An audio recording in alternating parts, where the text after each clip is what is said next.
میں ہوں ملک منور حسین کھوکھر اور آپ میرا یوٹیوب چینل دیکھ رہے ہیں۔ آج 5 فروری کو سب نے، پوری قوم نے یوم یکجہتی کشمیر منایا۔ پورے ملک میں جلسے، تقاریب، ریلیاں منعقد ہوئیں۔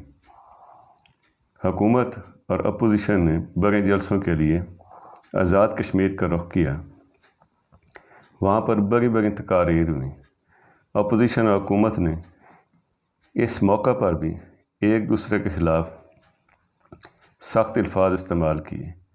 وزیر اعظم نے یوم یکجہتی کشمیر پر بھی اپوزیشن کو للکارا کہ اپوزیشن الٹی لٹک جائے، وہ NRO نہیں دیں گے۔ اس موقع پر آج انہوں نے کوٹلی میں جو خطاب کیا ہے، انہوں نے پاکستان کی کشمیر کے حوالے سے خارجہ پالیسی کے بارے میں ایک نئی بحث شروع کر دی ہے، ایک نئی بات کر دی ہے۔ وہ یہ کہ انہوں نے کہا ہے کہ مقبوضہ کشمیر اور آزاد کشمیر کے عوام جب پاکستان کے حق میں فیصلہ کریں گے تو پاکستان ان کو حق دے گا کہ وہ آزاد رہنا چاہتے ہیں یا پاکستان کا حصہ بننا چاہتے ہیں۔ ان کی یہ بات پاکستان کی کشمیر پر 74 سالہ موقف کی نفی ہے۔ پاکستان کی خارجہ پالیسی اور پاکستان کے 1948 سے جو موقف رہا ہے، اس کی ان کی ساری باتوں کی انہوں نے نفی کر دی ہے۔ اس کا کیا مطلب لیا جائے؟ کیا اس کا مطلب یہ لیا جائے کہ وہ الیکشن سے قبل جو وہ باتیں کرتے رہے ہیں، کشمیر کو 3 حصوں میں تقسیم کرنے کے جو فارمولہ پیش کیا تھا انہوں نے، اور جس کا اظہار مولانا فضل الرحمان بھی اپنی تقاریر میں کرتے ہیں، آج بھی انہوں نے کہا ہے کہ عمران خان نے کہا تھا کہ نریندر مودی کامیاب ہو جائے تو کشمیر کا مسئلہ حل ہو جائے گا۔ انہوں نے یہ بھی کہا کہ عمران خان لابی کشمیر کو تقسیم کرنے کا سوچ رہی ہے۔ آپ وزیر اعظم صاحب کے الفاظ سے اس بات کا بخوبی اندازہ لگا سکتے ہیں کہ انہوں نے کشمیر پر جو اپنا نیا موقف پیش کیا ہے، اس کا کیا مطلب لیا جائے۔ انہوں نے کہا کہ میں کشمیر کے لوگوں کو یہ کہنا چاہتا ہوں کہ انشاءاللہ جب آپ کو آپ کا حق ملے گا، مقبوضہ کشمیر اور آزاد کشمیر، جب آپ اپنی قسمت کا فیصلہ کریں گے، آپ کشمیر کے لوگ جب انشاءاللہ پاکستان کے حق میں فیصلہ کریں گے، اس کے بعد پاکستان کشمیر کے لوگوں کو وہ حق دے گا، ان کو وہ رائٹ دے گا کہ آپ آزاد رہنا چاہتے ہیں یا آپ پاکستان کا حصہ بننا چاہتے ہیں، یہ آپ کا حق ہوگا۔ کیا ان کی وزیر اعظم صاحب کی اس بات کو روایتی جوش و خطابت کہا جائے، یا پاکستان کی حکومت کا کشمیر کے حوالے سے اسے بدلتا ہوا موقف سمجھا جائے؟ وزیر اعظم صاحب کی اس بیان نے ایک نئی بحث شروع کر دی ہے، اور ان کا یہ بیان تمام عالمی میڈیا پہ، انٹرنیشنل میڈیا پہ نشر کیا جا رہا ہے، اور اسے پاکستان کا ایک بدلتا ہوا موقف سمجھا جا رہا ہے۔ لیکن اس کے باوجود تمام حکومتی حلقے وزیر اعظم صاحب کے اس بیان کی تائید کر رہے ہیں، اور یہ کہہ رہے ہیں کہ وزیر اعظم صاحب کا یہ موقف نیا نہیں ہے، یہ پاکستان کا موقف ہے، جس کا اظہار وہ ایک دفعہ پہلے بھی اپنے انٹرویو میں کر چکے ہیں۔ ان کا یہ کہنا کہ پاکستان کشمیریوں کو ایک دفعہ پھر یہ حق دے گا، پاکستان کشمیریوں کو ایک دفعہ کشمیریوں سے ایک دفعہ پھر ان کی رائے پوچھے گا، اس کا کیا مطلب لیا جائے؟ پاکستانی دفتر خارجہ کے ترجمان نے بھی آج ایک سوال کے جواب میں کہا کہ جموں و کشمیر تنازع پر پاکستان کے اصولی موقف میں کوئی تبدیلی نہیں آئی۔ ان کا کہنا تھا کہ وزیر اعظم نے خطاب کے دوران کشمیر پر پاکستان کے دیرینہ موقف کا اعادہ کیا ہے۔ وزیر اعظم نے UN قرارداد پر عمل درآمد کی ضرورت پر زور دیا ہے اور رائے شماری کا وعدہ اقوام متحدہ کی قراردادوں میں شامل ہے اور پاکستان UN کے تحت آزادانہ غیر جانبدارانہ رائے شماری سے مسئلہ کشمیر کے حل کے لیے پرعزم ہے۔ خیر، یہ تو باتیں ہیں کہ وزیر اعظم صاحب نے جو کہہ دیا اس کے حق میں صفائیاں پیش کی جا رہی ہیں۔ کشمیریوں کو یہ کہنا کہ آپ آزادی لیں پاکستان کے لیے زیادہ خطرناک ہوگا۔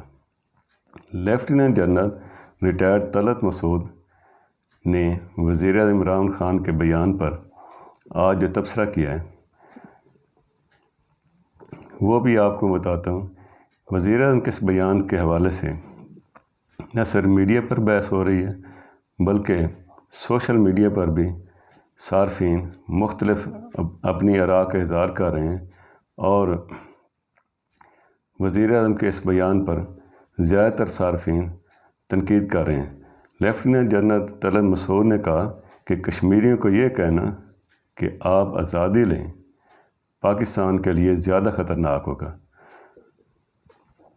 انہوں نے کہا کہ وزیر اعظم کو یہ بیان دینے سے پہلے سوچنا چاہیے تھا کہ ان کے خیال میں انڈیا اپنے زیر انتظام کشمیر میں یہ آپشن کبھی دے گا۔ ان کے مطابق ایسا آپشن دینے کا مطلب یہ ہے کہ پاکستان کو مزید شرنک چھوٹا کر دیا جائے اور اپنے حصے کا کشمیر بھی اپنے ہاتھوں سے دے دیا جائے۔ تاہم وہ وزیر اعظم عمران خان کے اس تجزیے سے متفق ہیں کہ کشمیر کا مسئلہ جب بھی حل ہوگا وہ بات چیت سے ہی حل ہوگا۔ ان کی رائے میں کشمیر کے مسئلے پر سٹیٹس کو ہی برقرار رہے گا۔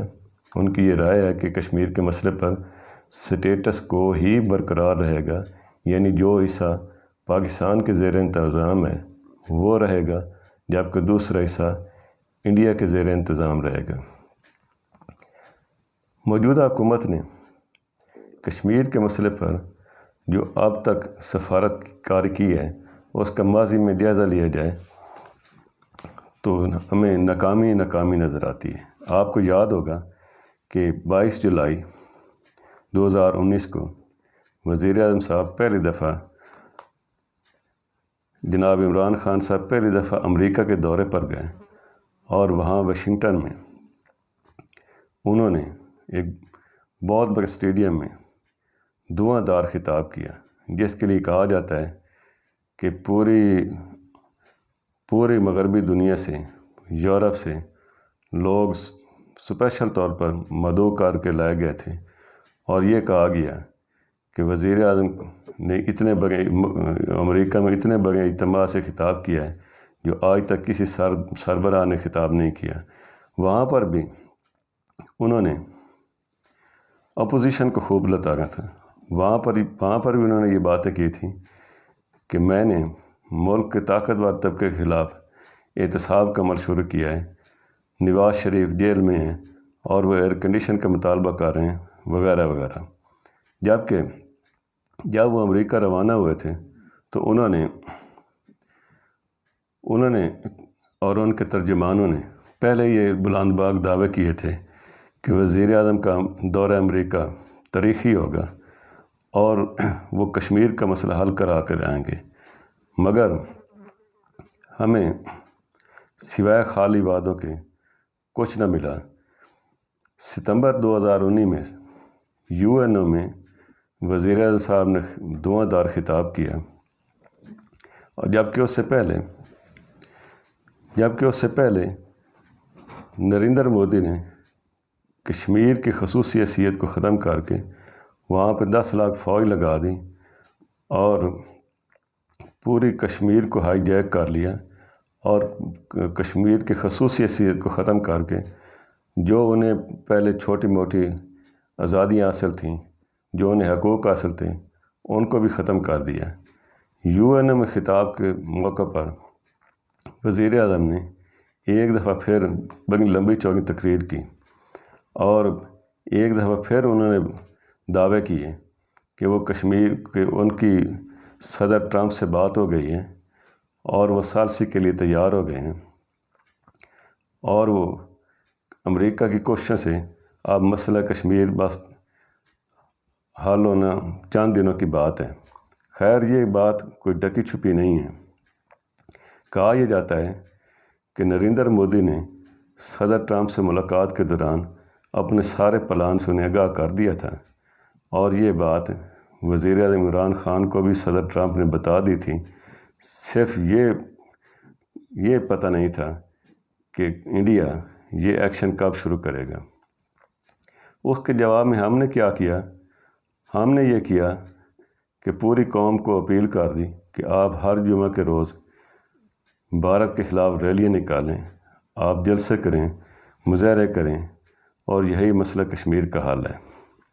اور پھر چند جمعے تک ریلیاں ہوتی رہیں، سرکاری سکولوں کے ٹیچر کی حاضریاں لگائی جاتی رہیں، بیلداروں کی حاضریاں لگائی جاتی رہیں، اور اس کے بعد یہ سلسلہ کرونا وائرس تک یوں ہی چلتا رہا۔ ساری ریلیاں بھی تھم گئیں اور اس کا نتیجہ بھی کچھ نہ نکلا۔ اب ہماری کشمیر پر کوئی بات سننے کو تیار نہیں ہے۔ ہماری پوری سفارتکاری ناکام ہو چکی ہے۔ جو ملک پہلے ہماری حمایت کر رہے تھے انہوں نے بھی آنکھیں پھیر لی ہیں۔ آج بھی جناب عمران خان صاحب نے کشمیریوں کو یہ یقین دہانی کرائی کہ اگر کوئی ملک آپ کے ساتھ نہیں ہے تو وہاں کی عوام آپ کے ساتھ ہیں، وہاں کے جو عام مسلمان ہیں وہ آپ کے ساتھ ہیں، آپ تسلی رکھیں۔ انہوں نے بھارت کو کہا کہ اگر انڈیا سنجیدہ ہے تو اگر انڈیا سنجیدہ ہے اور وہ مذاکرات کے ذریعے مسئلہ کشمیر حل کرنا چاہتا ہے تو ہم اس سے 2 قدم آگے آئیں گے۔ کیا انڈیا نے مقبوضہ کشمیر میں جو 10 لاکھ فوج لگائی ہے، کیا وہ ہماری تقریریں سننے کے لیے لگائی ہے؟ کیا وہ ہماری باتوں سے وہ قبضہ ختم کر دیں گے؟ کشمیریوں کو آج جس صورتحال کا سامنا ہے، ان کی جو شہری آزادیاں ختم ہو گئی ہیں، وہ تاریخ کی بدترین صورتحال کا سامنا ہے۔ کشمیر کی خصوصی حیثیت مقبوضہ کشمیر کی 12 جو خصوصی حیثیت ختم کی ہے، اس سے جو ان کی شہری آزادیاں ختم ہوئی ہیں، اس کا آپ اندازہ اس بات سے لگا سکتے ہیں کہ خصوصی حیثیت ختم ہونے سے پہلے تمام مقبوضہ کشمیر میں تمام ملازمتوں پر حق صرف کشمیریوں کا تھا۔ زمین بھی صرف کشمیری خرید سکتے تھے۔ اب جو صورتحال اس کے برعکس ہے۔ اب جو ہے وہاں بھارت کی دوسری ریاستوں سے دوسرے بھارتی شہروں کو مقبوضہ کشمیر میں شفٹ کیا جا رہا ہے۔ تمام بھارتیوں کو کشمیر میں ملازمت کا حق دیا گیا ہے، حتیٰ کہ کشمیر کا جو بینک صرف کشمیریوں کے لیے تھا اور اس کی شاخیں پورے بھارت میں تھیں، اس میں بھی اور اس بینک میں صرف کشمیریوں کو ملازمت ملتی تھی، اس میں بھی تمام بھارتیوں کو ملازمت دی جا رہی ہے۔ ان دفعات کے تحت جموں کشمیر میں پائی جانے والی ملازمتوں پر صرف کشمیریوں کا حق تسلیم کیا گیا تھا۔ اس کے علاوہ کشمیر کی شہری و دیہی زمینوں کی خرید و فروخت صرف کشمیر کے ریاستی باشندوں تک محدود تھی۔ کوئی بھارتی باشندہ نہ یہاں زمین خرید سکتا تھا، نہ یہاں کی ریاستی ملازمت حاصل کر سکتا تھا، اور نہ ہی یہاں کا شہری بن سکتا تھا۔ بھارتی آئین کے آرٹیکل 35A اور 370 کے خاتمے کے بعد اب بھارتی شہری کشمیر میں وہ سارے حقوق حاصل کر سکتے ہیں جو صرف کشمیریوں کے لیے مخصوص تھے۔ بھارت کا یہ سب کچھ کرنے کا مقصد کیا ہے؟ بھارت یہ سب کچھ اس لیے کر رہا ہے کہ اگر کل کو کوئی ایسی دباؤ پڑتا ہے اور استصواب رائے کرانا پڑتا ہے تو پھر صورتحال یہ ہوگی کہ وہ اتنے بھارتی لوگوں کو وہاں پہ جمع کر دے گا کہ ان کے فیصلہ ان کے استصواب رائے کے جواب میں بھی فیصلہ بھارت کے حق میں آنے کا امکان ہے۔ بھارت اپنی کارروائیوں سے مقبوضہ کشمیر کو دوسرا فلسطین بنانا چاہ رہا ہے۔ وہاں پہ اپنے لوگوں کو بستیاں بنا کر اپنی تعداد کو بڑھا کر مسلمانوں کو محکوم کرنے کے در پہ ہے۔ اس کے جواب میں ہماری کاوشیں کس حد تک کامیاب ہیں؟ ہماری کاوشیں صرف خط و کتابت تک محدود رہ گئی ہیں۔ کبھی ہم کسی کو خط لکھ رہے ہیں اور کبھی کسی کو خط لکھ رہے ہیں۔ ہمارا وزیر خارجہ اور ہمارے حکمران کبھی ایران اور سعودی عرب کی صلح کی باتیں کرتے ہیں، کبھی مسئلہ افغانستان کے حل کرانے کی باتیں کرتے ہیں، اور کبھی ہم کہتے ہیں کہ ہم امریکہ اور چین کے تعلقات کو معمول پر لائیں گے۔ دنیا ہماری بات نہیں سنتی۔ بھارت نے کشمیر کو دبوچ کر رکھ دیا ہے، اور سفارتکاری اور مذاکرات کی جب باتیں ہوتی تھیں اور جب اس میں کامیابی ممکن تھی، جب دنیا ہماری بات سن رہی تھی، جب تمام مسلم ممالک ہمارے ساتھ تھے اور کچھ کامیابی کی امید تھی، اس وقت ہم نے مذاکرات اس کے سیاسی حل کی ہم نے خود مخالفت کی۔ ہم نے یہ کہا کہ نہیں، کشمیر کا مسئلہ صرف جنگ سے حاصل ہوگا، کشمیر بنے گا پاکستان، اور